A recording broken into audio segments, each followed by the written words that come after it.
Fala, criminalista! Seja bem-vindo ao Simplificando Direito Penal e nessa videoaula aqui vamos falar sobre imputabilidade, né? Um tema muito, mas muito cobrado em prova, né? Sobre a culpabilidade, um dos elementos da culpabilidade justamente a imputabilidade. Eu quero falar também muito importante sobre as espécies de embriaguez, tá? Então fica até o final desse vídeo, muita coisa boa, muito conteúdo de valor atualizado para concurso. Vai deixando agora teu like e te inscreve nesse canal. Vou usar como base para nossa videoaula o meu próprio manual de direito penal da parte geral. Se você quiser adquirir, vai um PDF muito, muito bom mesmo, tá aqui na descrição e no primeiro comentário fixado, o manual da parte geral simplificado. Vamos que vamos. Vamos começar falando sobre o conceito da imputabilidade. Primeira coisa. Crime é todo fato típico, ilícito e culpável. Fato típico, conduta, resultado, nexo causal e tipicidade. A ilicitude nós tem aqui videoaula no canal sobre a ilicitude, né, a legítima defesa, estado de necessidade. E nós vamos para o último elemento do crime, que é a culpabilidade, o fato do agente ser culpável. E a culpabilidade ela é formada por três elementos: imputabilidade, que é o que nós vamos ver hoje nessa aula, a potencial consciência da ilicitude do fato e a exigibilidade de conduta diversa, que é o terceiro elemento da culpabilidade. O que é imputabilidade? Para o agente ser imputável, ele tem que entender o caráter ilícito daquilo que ele está praticando. E não só isso, ele tem que ser capaz de se autodeterminar naquele momento. Então, se o agente entende o caráter ilícito do fato, ele consegue se determinar de acordo com esse entendimento, ele será, no caso concreto, considerado imputável. Artigo 26 do nosso Código Penal fala muito sobre isso.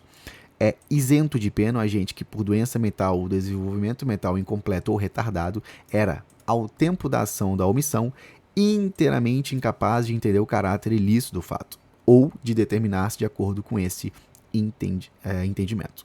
É por isso que na imputabilidade, o que tem que ser analisado? O tempo da conduta, o momento da ação ou da omissão. É por isso que muita gente fica revoltada, mas não adianta, o nosso Código Penal é assim, que um menor de 17 anos e 11 meses de idade, ele quer matar alguém. Ele tem 17 anos e ele atira 3 vezes no desafeto dele. E essa pessoa só vem morrer 3 anos depois. Ela entra em coma e só morre de fato 3 anos depois. O cara já tem mais de 20 anos, né? E quando ele matou ele tinha 17. Ele vai responder por homicídio ou por ato análogo à infração de homicídio? Ele vai responder nos termos do Código Penal ou nos termos do ECA, né, que é muito mais brando? Ele vai responder nos termos do ECA, porque ao tempo da ação ou omissão, ele era penalmente inimputável, porque ele era menor de 18 anos e, de acordo com o Código Penal, os menores de 18 anos são penalmente inimputáveis, não tem o que fazer. Ao tempo da conduta, ele era penalmente inimputável. É isso que diz o nosso Código Penal. Então, quais são as causas de inimputabilidade penal? Ou seja, quando é que não vai ter a imputabilidade? Tá aqui, ó. Menoridade, a primeira delas nós já vimos, a doença mental, o desenvolvimento mental incompleto, o desenvolvimento mental retardado e a embriaguez completa, fortuita ou acidental. Aqui é importante, a embriaguez tem que ser completa, fortuita ou acidental. Se não for isso aqui, não vai excluir a imputabilidade. Tem um mnemônico aqui que eu trouxe para vocês, aqui do nosso manual. Tá muito completo esse manual. Então, o mnemônico é medo de cachaça. Olha só, medo, o me de minoridade, o do de doença, o de desenvolvimento mental incompleto e retardado, e a cachaça é a embriaguez, se formando o mnemônico medo de cachaça, para você saber que as causas de inimputabilidade penal são justamente essas aqui. Então, aqui eu vou falar muito rapidamente sobre os sistemas do nosso Código Penal. Existem 3: biológico, psicológico e biopsicológico. O biológico, né, desculpa, o biológico, ele tem a ver com os menores de 18 anos. É um critério absoluto. Totalmente. Se o cara não tem 18 anos e comete uma infração, ele é penalmente inimputável. Mas ele sabia o que ele fazia. Mas ele pode votar, então ele pode cometer crime. Não adianta. Para fins penais, o Código Penal adotou o critério biológico no que tange à menoridade. Então, é o critério biológico. Basta a existência de uma doença mental ou determinada idade para que o agente seja inimputável. É adotado no Brasil aos menores de 18 anos. Beleza? Existe também o critério psicológico, que aí vai depender do caso concreto, porque vai se verificar se o agente, ao tempo da conduta, né, ao tempo da ação ou omissão, ele possuía a capacidade mental de entender o caráter ilícito da conduta, né, e de autodeterminação também. E também existe o critério biopsicológico, que é a junção dos dois, tanto o psicológico quanto o biológico. E esse critério, ele vai analisar tanto a doença mental quanto a incapacidade de entender o caráter ilícito da conduta. E essa é a regra geral adotada pelo Código Penal. Então, você tem que saber a regra, que é o critério biopsicológico, está no artigo 26 do nosso Código Penal, e a exceção é justamente o critério biológico, né, os menores de 18 anos, também adota-se o critério biológico nesse caso, e também adota-se o critério psicológico para caso de embriaguez fortuita ou acidental. Isso aqui é muito importante, eu posso, na comunidade do Simplificando Direito Penal, vai fazer uma aula completa sobre isso aqui é só para você ter noção sobre a imputabilidade, tá? Minoridade nós já vimos. A doença mental, o que é isso? Abrange qualquer tipo de enfermidade, seja ela toxicológica ou biológica, permanente ou transitória. Aqui é importante, muita gente acha que tem que ser permanente a doença mental para o cara ser inimputável. Não, pode ser uma doença mental transitória. Então, o caso concreto é muito importante nesse caso. O juiz tem que ser muito minucioso, criterioso para saber se ao tempo da omissão ele realmente tinha uma enfermidade que não tinha como ele se autodeterminar ou entender o caráter ilícito do fato. Tá? Então, olha só, razão pela qual se o agente for doente mental por 20 anos, mas possui intervalos de lucidez, caso ele cometa um crime nesse momento em que ele estava lúcido, ele será tratado como imputável. Existem várias jurisprudências tratando sobre isso. Né? Um cara que é 20 anos, 30 anos, ele era considerado doente mental, só que ele tinha, às vezes, intervalos rápidos de lucidez. E no momento de um intervalo de lucidez, ele decide matar alguém. Aí a defesa vai dizer, não, ele é inimputável, mas na verdade é o tempo da ação ou omissão. Né? Então, se ao tempo da ação ele era lúcido, ele era imputável, então ele vai responder pelo Código Penal. Tá? Isso é muito importante. Claro, tem que ter perícia médica, né? Um incidente de insanidade mental para saber. Aqui trouxe o Código de Processo Penal com alguns artigos importantes que você vai saber no nosso manual, o link na descrição para você adquirir, muito, muito, muito importante, com desconto, tá? E olha só, gente, eu queria falar sobre sonambulismo, é muito importante. Muita gente acha que sonambulismo, por exemplo, um sonâmbulo. Se eu sou sonâmbulo e eu, sem querer, chuto alguém, é uma excludente de culpabilidade ou uma excludente do fato típico? Eu não preciso chegar na excludente de culpabilidade, porque eu já mato no fato típico. Eu vou explicar. Muita gente, eu coloco essas questões no Instagram do Simplificando Direito Penal, do Instagram do Simplificando, e muita gente responde que o sonambulismo é excludente de culpabilidade porque o sonâmbulo ele é considerado doente mental para fins penais. Só que, na verdade, a discussão é válida. Só que eu mato na conduta. O que é fato típico? Conduta, resultado, nexo causal, tipicidade. Se eu estou sonâmbulo, eu não estou consciente. Eu não estou produzindo um ato dirigido a um fim voluntário e consciente. Então não há conduta, se não há conduta não há fato típico. Então atos de sonambulismo, hipnose, movimentos reflexos, eles excluem a conduta, portanto não vai haver sequer fato típico. Se eu fosse analisar a culpabilidade, eu teria, mesmo sonâmbulo, cometido um fato típico ilícito, mas eu não seria culpável. Então, para matar logo de vez, eu quebro logo no fato típico. Sonambulismo é muito importante você saber isso aqui. Beleza? Olha só. Porque às vezes fica pronto. Emoção e paixão não excluem imputabilidade, isso aqui você tem que saber, né? É o artigo 28 do Código Penal. E a embriaguez, aqui é importante. Deixa agora o teu like, não esquece, te inscreve no canal. Olha só. Nem sempre você está bêbado e comete crime, não é sempre que você vai ser considerado inimputável. Na verdade, tem que ser uma embriaguez específica para você ser isento de pena. Porque olha só, não exclui a imputabilidade penal a embriaguez voluntária ou culposa pelo álcool ou substância de efeitos análogos. Então você que está numa festa e começa a beber, tô bebendo aqui, tô curtindo e tal, aí lá pelas tantas o cara chega, esbarra na tua namorada, você fica com raiva, dá um soco nele, aí vai na delegacia, não, tava bêbado, não tava consciente, não tem crime. Tem crime. Sabe por que tem crime? Porque quando você bebeu, você quis beber. Você quis beber. Muito ou pouco, mas você bebeu e ficou embriagado. Você assumiu o risco de ficar embriagado. Não foi uma força maior, um caso fortuito que você ficou bêbado. Você estava bebendo porque você queria beber. Então não vai ser excluída a imputabilidade penal nesse caso. Tá? Então, como regra, a embriaguez não é uma hipótese de inimputabilidade. Você tem que saber isso. Você tem que sair dessa aula sabendo que a regra é que a embriaguez não exclui a inimputabilidade.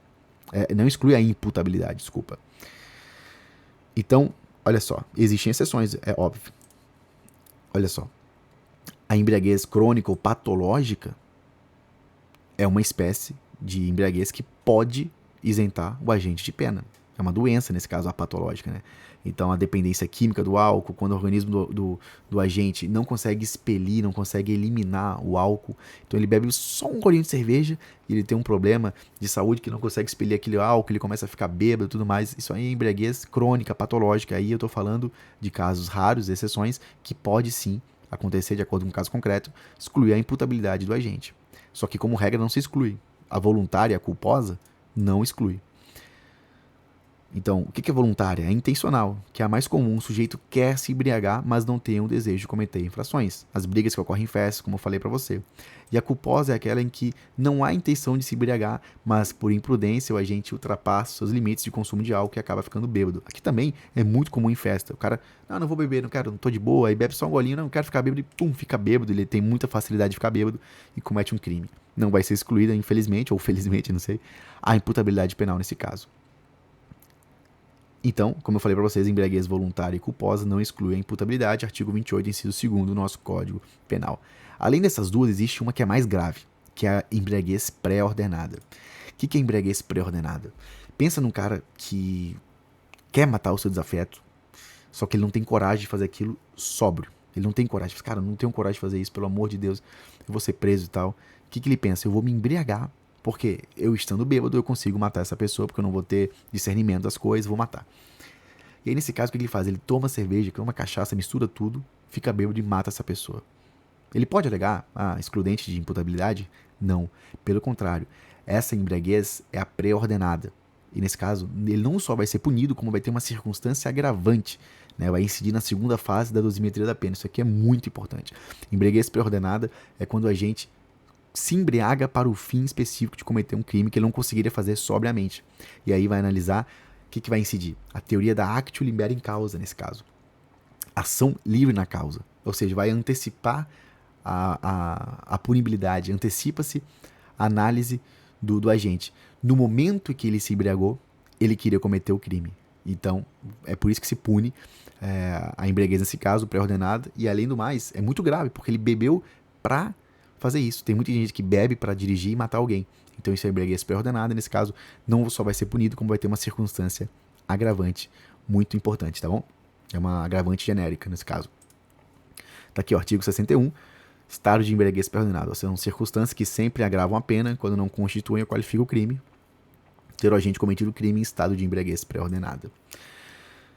E aqui que é o mais importante de tudo, é a embriaguez acidental ou fortuita. A fortuita é força maior, o caso fortuito.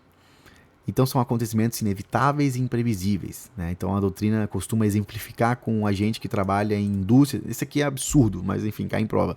Um cara que trabalha em indústria de cerveja cai num tonel de álcool, ele cai e começa a ingerir bebida sem querer, e sai daquele tonel cometendo crimes. Isso é uma embriaguez emanada de caso fortuito. Então não haveria crime, é uma excludente da imputabilidade nesse caso, porque foi uma embriaguez totalmente acidental. Beleza? Agora, tem uma coisa que é mais palpável, que é justamente quando o cara ingere... a pessoa está tomando medicamento, está tomando remédio, e ela não sabe que o organismo dela, com o remédio, é incompatível com os efeitos do álcool, e comete um crime, nesse caso. Também é uma embriaguez acidental, porque ela não sabia que o remédio era incompatível com o seu organismo, então não havia nenhuma intenção de se embriagar, nem culposamente, nem nada. Então, é uma embriaguez acidental que, nesse caso, também exclui a imputabilidade penal. Beleza, gente? Então, olha só, tem um esqueminha aqui para você acertar as questões. Se a embriaguez fortuita, acidental, for completa, ela exclui a culpabilidade, tá? É o artigo 28, parágrafo 1º. Muito importante. Excludente de ilicitude não é crime. Excludente de culpabilidade, isenção de pena. Esses termos caem em prova também, você tem que saber. Então, é isento de pena o agente que, por embriaguez completa, proveniente de caso fortuito ou força maior, era, ao tempo da ação ou omissão, inteiramente incapaz de entender o caráter ilícito do fato ou de determinar-se de acordo com esse entendimento. Então, eu tô lá, caí num tonel de álcool. Vamos supor que eu caí num tonel de álcool, bebi tanta cerveja que eu fiquei completamente louco, embriagado, e cometo um crime. Aí vai excluir minha culpabilidade. Agora, se eu caio num tonel de álcool, fico bêbado, mas não fico tão bêbado assim, ou seja, eu tenho um pouco de discernimento, aí não vai haver exclusão de culpabilidade, mas pode haver o quê? Redução da pena. tá bom? Então, olha só, se a embriaguez fortuita for incompleta, a pena pode ser reduzida de 1 a 2 terços. Tá? Então aqui a pena pode ser reduzida, blá, blá, se o agente por embriaguez proveniente de caso fortuito ou força maior não possuía, ao tempo da ação ou da omissão, a plena capacidade de entender o caráter ilícito do fato ou de determinar-se de acordo com esse entendimento, tá bom?